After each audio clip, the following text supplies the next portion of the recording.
सालों में बिहार ने एक ऐसा जबरदस्त बदलाव देखा है जिसकी शायद ही किसी ने उम्मीद की हो। तो चलिए, आज हम नीतीश कुमार के नेतृत्व में हुए इसी परिवर्तन की कहानी को थोड़ा और करीब से समझते हैं। तो ये सब आखिर शुरू कैसे हुआ? देखिए, बिहार की कहानी में एक बहुत बड़ा मोड़ आता है जब एक ऐसा राज्य जो अपनी समस्याओं के लिए जाना जाता था, अचानक से सुशासन यानी अच्छी गवर्नेंस का एक मॉडल कहा जाने लगा। जी हाँ, एक मामूली सी साइकिल सुनने में थोड़ा अजीब लगेगा, है ना? लेकिन यही इस पूरे बदलाव की कहानी का एक बहुत ही दिलचस्प और कह सकते हैं केंद्रीय हिस्सा है। तो चलिए इस कहानी की परतों को खोलते हैं। तो कहानी के पहले पड़ाव पर चलते हैं। देखिए, किसी भी समाधान को समझने से पहले ये जानना जरूरी है कि समस्या क्या थी। और 2005 से पहले बिहार के सामने चुनौतियां बहुत बड़ी थीं। 2005 से पहले की अगर बात करें तो हालात वाकई मुश्किल थे। राज्य में जाति और सांप्रदायिक तनाव था, नक्सली हिंसा थी और कानून व्यवस्था कह सकते हैं कि चरमरा गई थी। अपहरण और डकैती जैसी घटनाएं आम हो चली थीं और महिलाओं के खिलाफ अपराध तो एक बहुत बड़ी चिंता का विषय था ही। अब इस माहौल को बदलने के लिए एक बहुत ही साफ नीति अपनाई गई, 3C मंत्रा। इसका मतलब था क्राइम, करप्शन और कम्युनलिज्म के प्रति जीरो टॉलरेंस। और यही वो नींव थी जिस पर आगे चलकर सुशासन की पूरी इमारत खड़ी होनी थी। लेकिन बात सिर्फ कानून व्यवस्था तक ही सीमित नहीं थी। असली और टिकाऊ बदलाव तो सामाजिक स्तर पर आना था।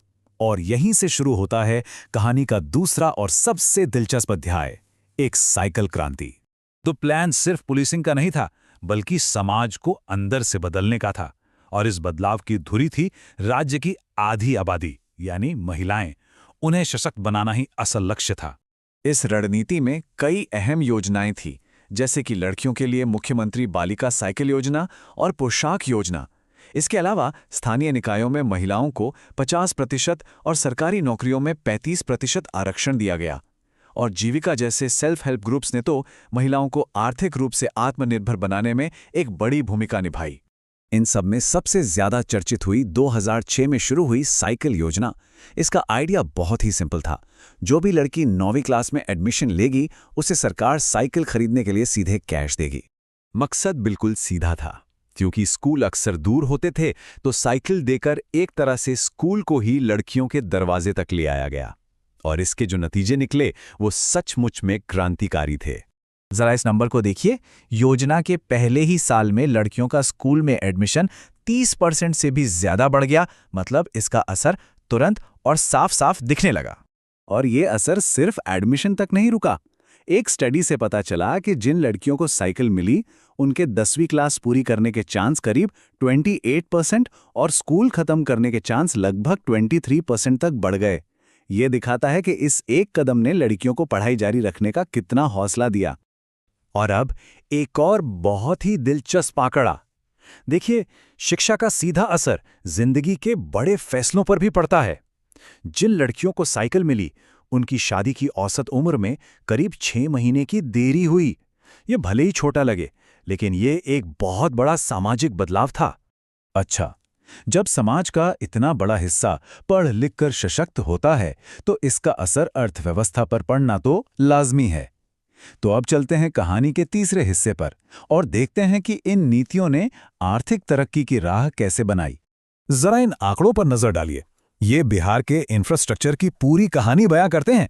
सिर्फ 2 दशकों में ग्रामीण सड़कें 8,000 किलोमीटर से बढ़कर 1,18,000 किलोमीटर हो गई। ये एक बहुत बड़ा उछाल था। साथ ही नेशनल और स्टेट हाईवे का भी खूब विस्तार हुआ। और जब सड़कें बनती हैं तो अर्थव्यवस्था भी दौड़ती है। बिहार का जीएसडीपी यानी ग्रॉस स्टेट डोमेस्टिक प्रोडक्ट 2011 से 2024 के बीच लगभग 3.5 गुना बढ़ गया। ये साफ दिखाता है कि कैसे इंफ्रास्ट्रक्चर विकास का पहिया बन सकता है। और इस आर्थिक तरक्की का सबसे बड़ा फायदा आम लोगों को मिला। नीति आयोग की एक रिपोर्ट बताती है कि इस दौरान करीब 3,77,00,000 लोग गरीबी से बाहर निकले हैं। ये एक बहुत बड़ा आंकड़ा है। तो इन 2 दशकों की विरासत को अगर आंकड़ों में समेटना हो तो क्या तस्वीर उभरती है? चलिए कुछ और आंकड़ों पर नजर डालते हैं। साल 2016 में शराबबंदी का एक बड़ा और काफी विवादास्पद फैसला भी लिया गया, लेकिन इसके असर पर हुई स्टडीज कुछ दिलचस्प बातें बताती हैं। कहा गया कि इसके बाद घरेलू हिंसा में 35 से 40% की कमी आई। लैंसेट की एक रिपोर्ट ने तो ये भी कहा कि इससे पार्टनर द्वारा की जाने वाली हिंसा के 21 लाख मामलों को कंट्रोल किया गया और 18 लाख पुरुषों को मोटापे से बचाने में मदद मिली।